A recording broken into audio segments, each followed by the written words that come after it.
Buenos días, buenas tardes, chicos. ¿Todos me escuchan bien? Pónganme un mensajito, así arrancamos.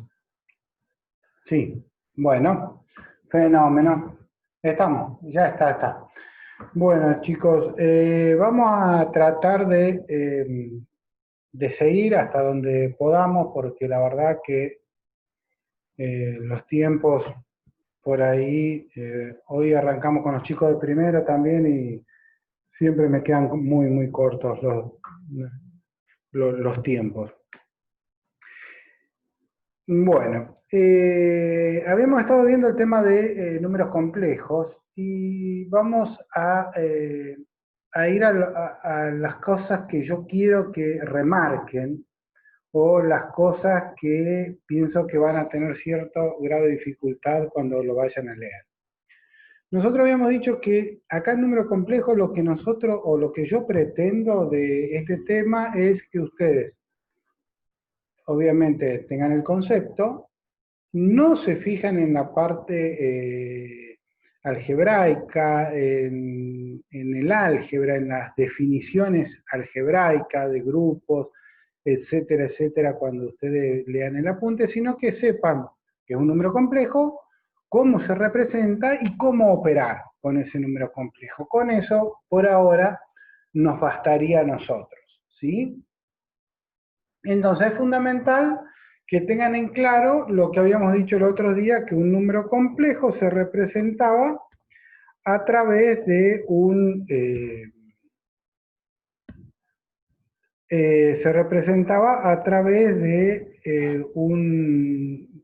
en un plano, no en una recta, como lo hacíamos o como estábamos acostumbrados habitualmente a hacerlo con los números que antiguamente trabajábamos.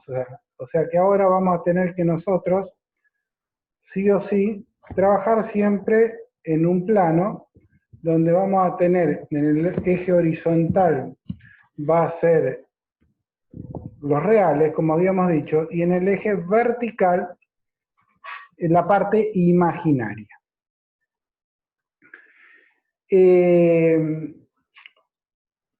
Entonces eso da, al tener dos dimensiones su representación, y uno lo representa a través de pares ordenados, o sea, uno dice, este elemento, este puntito, tendrá 1, 2, 3, 4, 5, 6, 6, punto y coma, 1, 2, 3, 4. Y en general uno lo representa como con un vector, ¿sí? Pero habíamos dicho que tengan cuidado porque esto en realidad no es un vector como tal. Algunas cosas, algunas características la comparten con los vectores, pero hay otras cosas que ya vamos a ver que no trabajan como vectores. Por lo tanto, es un pseudo vector, ¿sí? Bien. Entonces, tenemos dos o tres maneras básicas de representarlo. Uno es como un par ordenado, como está representado acá, que en general no se usa. Esto es más usual representar los vectores. Cuando nosotros trabajemos en álgebra más adelante, sobre todo el año que viene, los vectores sí los vamos a representar a través de este par ordenado. La otra forma es representarlo en forma binómica, donde si este vector tiene una componente A y una componente B. Por lo tanto, este vector, este número complejo, que en general uno lo va a denotar con la letra Z, tiene la forma A más BI. ¿Sí? Bien, eso sería en forma binómica, que se usa mucho. La otra forma es en forma polar. que es como ustedes, si en la secundaria han tenido física y han visto suma de fuerza, era como normalmente uno representaba en general a la fuerza. Era con este ángulo, llamémoslo θ, y esta longitud de este vector, que en general se le ponía con la letra griega ρ. O sea, esta es la letra griega ρ y esta es la letra griega θ. En forma binómica, perdón, en forma polar, este número complejo lo representamos así, donde aquí estaríamos representando el módulo y acá representamos el ángulo. O sea, cualquiera de estas dos formas es exactamente el mismo número complejo, ¿sí? Como A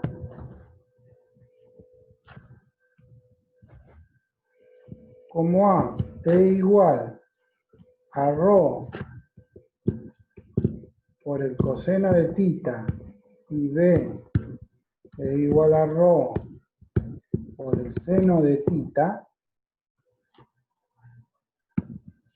o sea, este valor es igual a este valor por el seno de este ángulo, y este valor es igual a este valor por el coseno de este ángulo.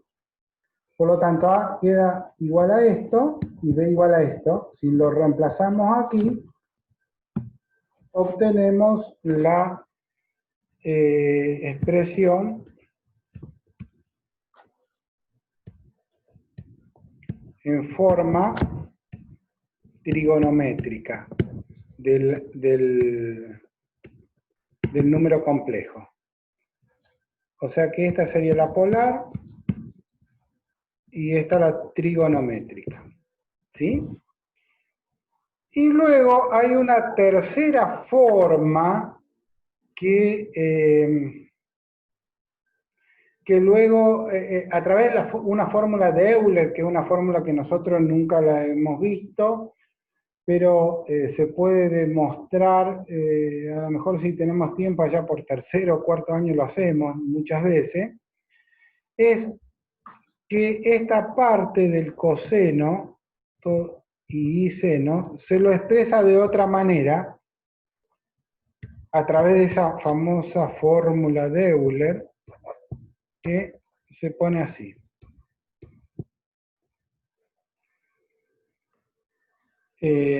O sea, por ahora aceptémoslo que esta expresión 1 es equivalente a esta expresión 2 para que no se nos haga lío, ¿sí? O sea, tomemos que esta expresión donde estamos considerando aquí el z, esto es ρ por el famoso número 271, ¿sí? Por I, el número, la unidad imaginaria, y esto es θ, el ángulo de este. O sea, que este número, el que está representado por ese punto, por el punto 6,4, tendría esta forma binómica de representación, donde esta es la parte real y esta es la parte imaginaria. Esta forma polar, donde yo pongo esta longitud, que va a ser la raíz, esta longitud por Pitágoras va a ser la raíz cuadrada de esto al cuadrado más esto al cuadrado, como cualquier triángulo rectángulo, es esta medida. Y este ángulo lo saco por el arco tangente de esto, divido esto, como cualquier, vamos a anotarlo. O sea, ρ es igual a la raíz cuadrada de A al cuadrado más B al cuadrado. Y θ es el arco tangente de B sobre A. ¿Sí? Bien. Entonces tenemos que A lo podemos expresar así, A lo podemos expresar así, reemplazando estos dos valores, lo reemplazamos aquí, y obtenemos esta expresión, que sería la forma trigonométrica de un número imaginario. Y esta tómenlo como que es cierto, o sea, digamos que esto igual que esto, y toda esta expresión que está acá sería equivalente a esta expresión. ¿Sí? O sea, esta expresión, o sea, poner coseno de tita más i seno de tita es lo mismo que poner e a la i tita. Tómenlo como que es así, acéptenlo. ¿Sí? Entonces, esa sería la forma exponencial. Entonces, tendríamos las 4 formas más comunes que vamos a trabajar. En forma binómica, en realidad esta forma polar, la forma es muy parecida a esta, ¿verdad? Y la forma trigonométrica. Entonces tendríamos binómica, polar, trigonométrica y exponencial. Bien. Mírenlo esto, es muy importante que entiendan todas estas formulitas, porque va a ser la base que después, cuando trabajemos con números imaginarios, siempre vamos a estar dando vuelta sobre estos parámetros o sobre esta fórmula. Entonces, repásenlo, entiéndanlo, y es muy importante que lo entiendan en su totalidad, porque si no, no nos va a servir todo lo que, o no vamos a entender todo lo que viene más adelante para trabajar con con números complejos. Bien, entonces cuando más adelante nosotros digamos, bueno, vamos a expresar nuestro número imaginario en forma binómica, va a querer decir que lo queremos expresar de esta manera. Si lo queremos expresar en forma polar, lo expresaremos de esta manera, en forma trigonométrica de esta, y en forma exponencial de esta. ¿Sí? Vamos a dar un ejemplo. ¿Qué sé yo? Z igual a 3 más 4i. Este número complejo sería un número complejo que está expresado en forma binómica, donde tiene 3 unidades sobre el eje de las X, y bueno, acá no me entró, pero serían 4 unidades sobre el eje de las Y, no las Y, las Y latinas, o sea, los imaginarios. Por lo tanto, sería, si lo agrando un poquito, sería ese mi número imaginario, ¿sí? Donde tendríamos esto que vale 3 y esto que vale 4. Entonces, esto sería nuestra expresión binómica. Si nosotros lo quisiéramos poner en forma polar, lo tendríamos que expresar de esta manera que está aquí. ¿Sí? Entonces, ¿qué haríamos? Rho sería igual al cuadrado de 3 al cuadrado más 4 al cuadrado, que eso es igual a 5. Y el ángulo, sería igual a arco tangente de 4 sobre 3. Que como esto es mayor que 1, aproximadamente, no sé, serán 50 grados. Más o menos lo estoy poniendo, ¿verdad? Entonces, la forma polinómica de este número complejo, perdón, la forma polar, sería 5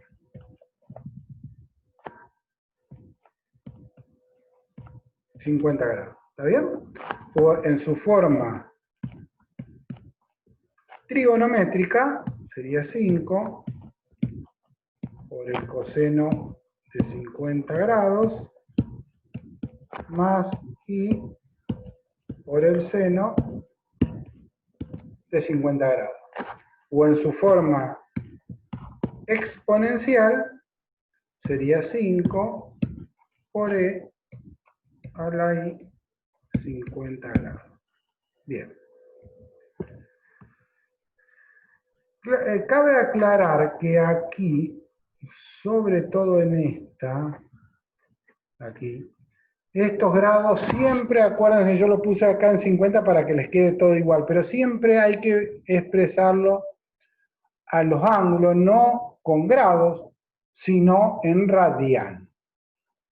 Por lo tanto, repasen lo que hemos visto el año pasado, el tema de radian, para que lo tengan claro. ¿Está bien? No vamos a poner 90 grados, vamos a poner pi sobre 2 radianes. No vamos a poner 180, vamos a poner pi.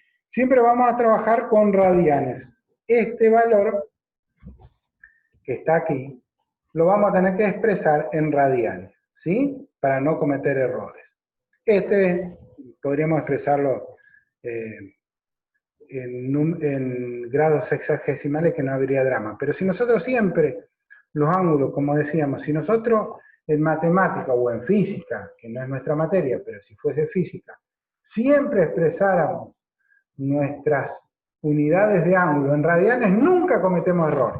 Por lo tanto, sería conveniente que siempre trabajemos con radianes y directamente sabemos que nunca vamos a estar en condición de cometer un error. ¿Sí? Bueno, entonces ya tenemos las distintas formas de representación de nuestro número complejo. ¿Sí? Y aquí hemos dado un ejemplo como para que ustedes lo sepan apreciar.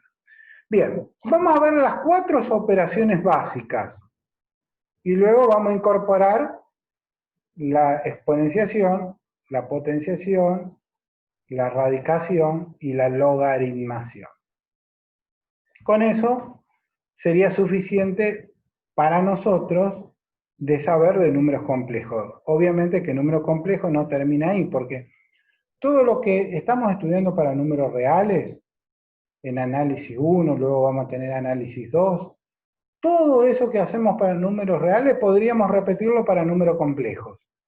O sea, nosotros de números reales vamos a estar hablando de este año, el año que viene, van a hacer muchísimos ejercicios. Imagínense que para números complejos podrían hacer eso o aún más, porque tratar un número complejo es mucho más complejo que un número real, ¿sí? Porque al tener dos componentes, y es ahí que por ahí se hace una i al cuadrado y tener en cuenta que se hace un menos 1 y después una i al cubo que se hace igual a menos i, y una i a la cuarta que se vuelve a hacer 1, y todo ese tipo de cosas trae una serie de inconvenientes matemáticos que no son menores. Pero para nosotros, simplemente con saber operar, haciendo las operaciones básicas más esas otras que comentamos recién, ya hasta ahí estaríamos completos para el grado de conocimiento que nosotros tendríamos que tener en cuanto a número de complejos se refiere. ¿Estamos? Bien. ¿Me siguen escuchando todos bien? ¿Hasta acá más o menos se está entendiendo? Sí. Bueno, Natalia Santa me puso sí. Todos me ponen sí. Bueno, o son muy mentirosos o nos entendemos. Bueno, nada, creo que nos entendemos. Acuérdense que esto lo vamos a subir como siempre a Classroom para que lo repasen, ¿sí? Bueno, fenómeno. Vamos a ver la operación más elemental, que es la operación de suma. Bien. Acá puse un ejemplo que está ahí en el libro, en el apunte, para no tener que escribir tanto. Tenemos 4 números complejos, ¿verdad? Uno sería este, 5 más i, otro 2 más 3i, menos 1 más 2i, menos 3 menos 2i, y más 4 menos 3i. Bien, ¿cómo hacemos para sumar números complejos? Lo mismo que, si ustedes recuerdan, se hacía para sumar vectores. Cuando esos vectores estaban en forma de par ordenado, o sea, cuando el vector estaba, por ejemplo, si un vector era este el vector, lo teníamos como el par ordenado 5, 1, y este vector era como el par ordenado 2, 3, ¿cómo encontrábamos la suma de este vector con este? Con la regla del paralelogramo, o sea, este vector lo trasladábamos aquí, este vector lo trasladábamos paralelo acá, y esta diagonal me daba el vector resultante. Acá vamos a hacer lo mismo. Vamos a sumar las partes reales por un lado y las partes imaginarias por el otro. O sea, que la suma de este más este me va a dar 7 reales más 4 unidades imaginarias. O sea, el número complejo resultante de sumar este más este es 7 más 4i. ¿Estamos? Así de sencillo. Se suman los reales por un lado, los complejos por el otro. Como si fuese, como si nosotros tuviéramos, no sé, la ecuación 2 más 3a, o sea, un binomio, y tuviéramos otro binomio 4 más 4a. Sumamos la parte que no tiene a por un lado y las partes que coinciden con la b por el otro lado. O sea, lo tratamos como si fuera una ecuación algebraica. En vez de la i sería una a, o sea, el 2, este sería un término independiente, el 5 un término independiente, y este sería una variable que depende de la x o de una a, de una b, y acá tenemos que tener, si acá tenemos 3i, 3a, acá tendríamos, no sé, una a. Entonces sumamos 3a con una a, 4a, y esto que no tiene nada, no tiene nada, son independientes, lo sumamos por otro lado. O sea, respetamos exactamente las reglas del álgebra que siempre hemos venido trabajando. Así de sencillo. Bien. Siempre que tengamos suma, resta o sumas algebraicas de números complejos, nos conviene que esté... Por eso cuando nosotros vimos hace un ratito, vimos que el número complejo tiene 3 o 4 representaciones, ¿verdad? ¿Por qué tiene esas 4 representaciones distintas?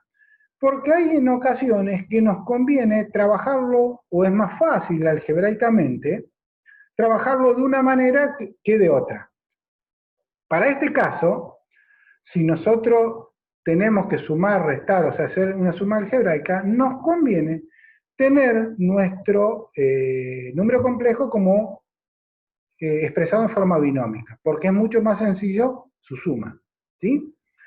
¿Qué puede ocurrir? Que a lo mejor lo tengamos en forma polar. Y en ese caso, supónganse que tenemos nuestro número complejo está en forma polar. Entonces, ¿qué nos convendría? O sea, nosotros lo vamos a tener representado así. No lo vamos a tener como en nuestro caso 2 más 3. O sea, en vez de tenerlo así, recién en el ejemplo estaba expresado de esta manera, en forma binómica.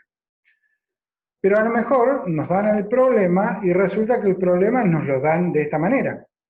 Por lo tanto, este número nos convendría llevarlo a este número que está expresado en forma polar, nos convendría llevarlo a esta forma, en forma binómica.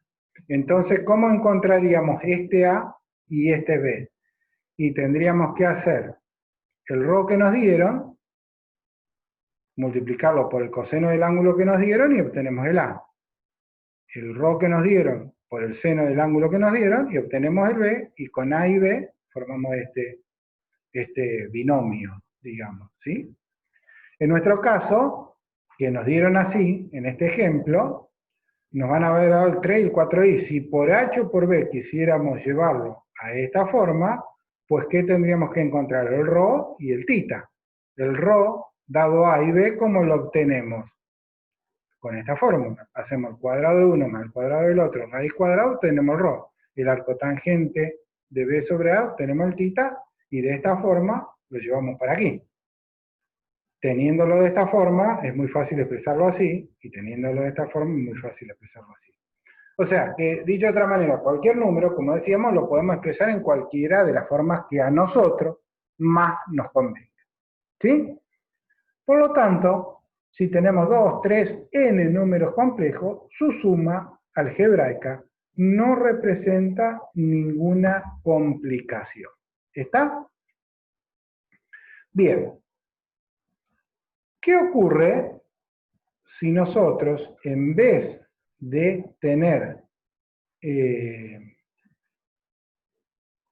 vamos a borrar, en vez de tener estos dos números, estos cuatro números complejos que tenemos acá, 2 más 3i, a mí se me ocurre multiplicarlo, ¿no es cierto? Se me ocurre multiplicar 2 más 3i, multiplicarlo por el número 5 más i. O sea, se me ocurre a mí hacer la multiplicación de este número por este, no sumarlo ahora, multiplicarlo.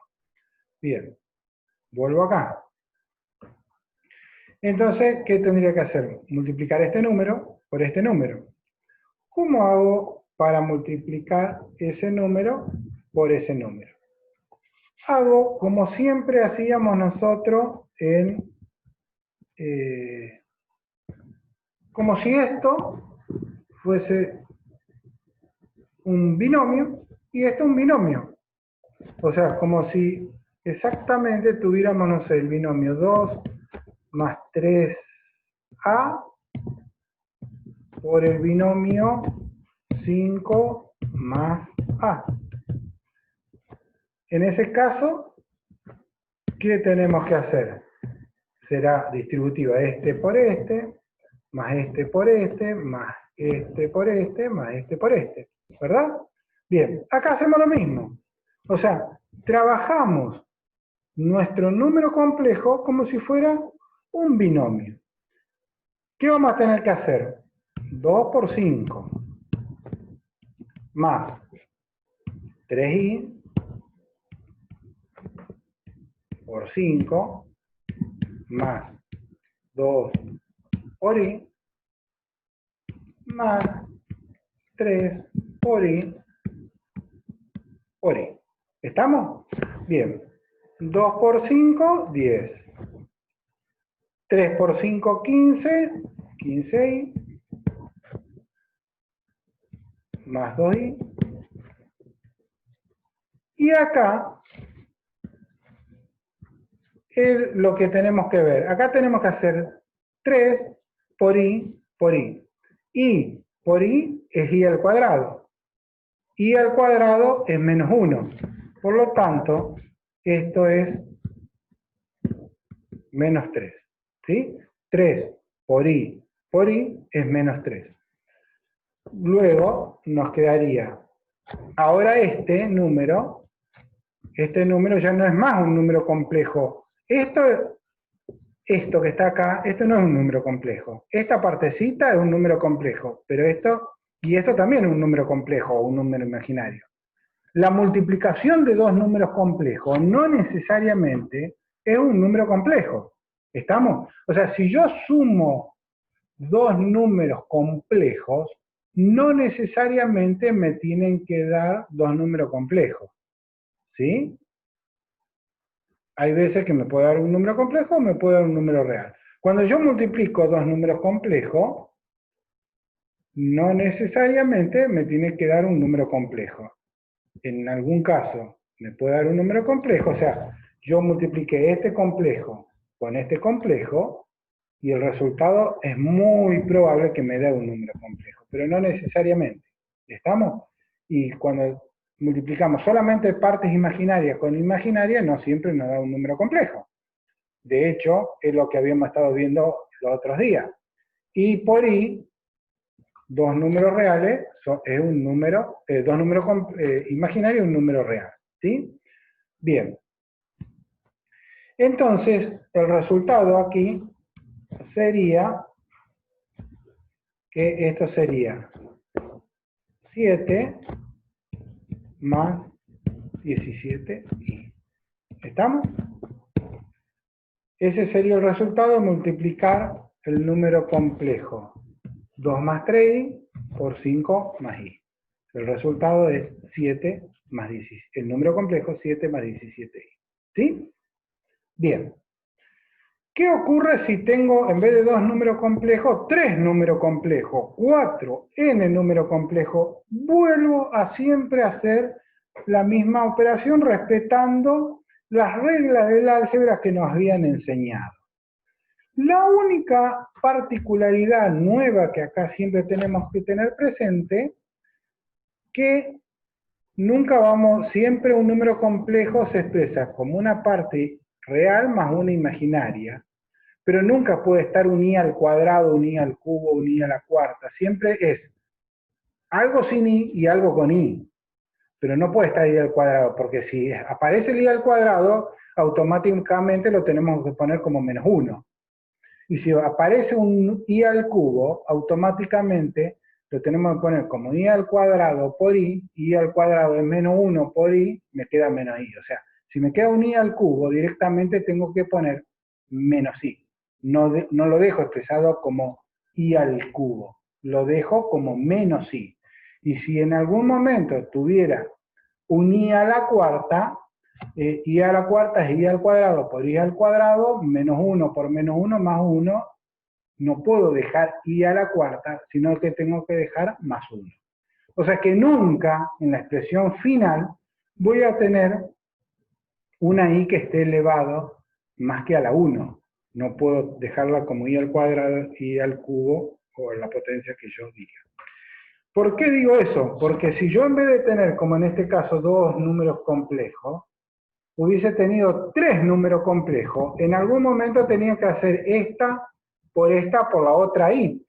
Entonces ahí me queda un i al cubo. Y si tuviera 4 números complejos, en uno de los términos de la distributiva me va seguramente a aparecer una i a la cuarta. También me va a aparecer una i a la quinta, una i al cubo, una i al cuadrado, una i y nada. ¿Está? Entonces, todas esas i al cuadrado, i al cubo, i a la cuarta, y todas esas las tengo que ir convirtiendo en -1, +1, más i o menos i. ¿Estamos de acuerdo? Es la única precaución que hay que tener cuando nosotros multiplicamos números complejos. Tener esa... ya, bueno, cuando ustedes hagan varios números complejos, la multiplicación es como que uno lo toma como una regla mnemotécnica, no hace falta ni razonarlo. O sea, cuando tenemos i al cuadrado ponemos -1, i al cubo es menos i a la cuarta es +1, i a la quinta es más i a la sexta es -1, i a la séptima es menos i a la octava es 1, y así es cíclico, o sea, siempre pasa de 1, luego va a i, después a menos i, después a -1 y luego vuelve a 1. Y se vuelve a repetir cada múltiplos de 4. ¿Está? Entonces, teniendo presente esa simple reglita, pueden resolver cualquier multiplicación de número complejo. Y luego podríamos tener, digamos, la suma de números complejos con multiplicaciones incorporadas, o sea, una combinación de productos y sumas de complejos. Se sigue, como decíamos, respetan como si, las reglas del álgebra que tenían, como si esa expresión fuese una expresión como la que decíamos, un número más otro número multiplicado por una constante o una parte algebraica, y no van a tener ningún tipo de inconveniente porque no hay otra cosa más que eso para el producto. Bien, entonces tenemos producto y suma, no reviste absolutamente ningún problema. Pero siempre conviene que nuestros números estén expresados en forma binómica, porque es mucho más fácil la resolución cuando lo tenemos expresado en forma binómica. ¿Estamos? Bien. Vamos, ya nos estamos quedando casi sin tiempo. ¿Qué pasa en la división? En la división, fíjense que si tenemos, supónganse que tenemos, vamos a ir con esos ejemplos que teníamos, 2 más 3i dividido 5 más 5. Bien. Lo vamos a dejar para el próximo encuentro porque no va a quedar inconcluso y no va a servir. Yo después le voy a decir cuándo tenemos otro encuentro, otra reunión. Pero fíjense, básicamente les quiero hacer una aclaración. ¿Se acuerdan cuando yo les dije que tengan cuidado que un número complejo a veces se lo representa como si fuera un vector, pero no es un vector, es algo similar a un vector, pero su estructura algebraica no es igual. Por lo tanto, cada elemento que vayamos mencionando, que vayamos creando, que vayamos definiendo, siempre tenemos que asignarle reglas que son propias de ese elemento. O sea, cuando nosotros sumamos fracciones, no se suman de igual manera que números enteros, porque son elementos distintos. Entonces tenemos que respetar la forma que se suman fracciones, que no son iguales que como se suman números enteros. Bueno, acá, obviamente se ve claro, o sea, un producto de dos números complejos no es lo mismo que el producto de dos números enteros o reales, y la suma lo mismo, porque son elementos muy distintos. Y con los vectores, que a veces uno dice que es un vector, también. Cuando nosotros trabajemos con vectores más adelante, vamos a ver que los vectores se pueden sumar, restar, se pueden multiplicar de dos maneras y nunca se pueden dividir dos vectores. Es una operación prohibida para los vectores dividir dos vectores. Mientras acá, como los números complejos son parecidos a un vector, pero no es un vector, se suman igual que los vectores, se restan igual que los vectores, pero se multiplican de una manera totalmente distinta a los vectores. Y es más, se pueden dividir dos números complejos, cosa que si los números complejos fuesen vectores, no se podrían hacer. O sea, ahí está clara la diferencia de que un número complejo no es un vector. Es parecido a un vector, pero no es un vector. O sea, sí está permitido la división por dos números complejos. Bueno, después en el próximo encuentro vamos a resolver cómo hacemos para dividir dos números complejos, que es bastante sencillo, y luego vamos a ver en qué forma nos conviene tener expresado un número complejo cuando hagamos un producto o una división. Bueno chicos, está faltando 2 minutos y se corta, a los 40 se corta. Yo se los voy a subir y bueno, cualquier cosita nos estamos comunicando. Suerte, nos vemos la próxima.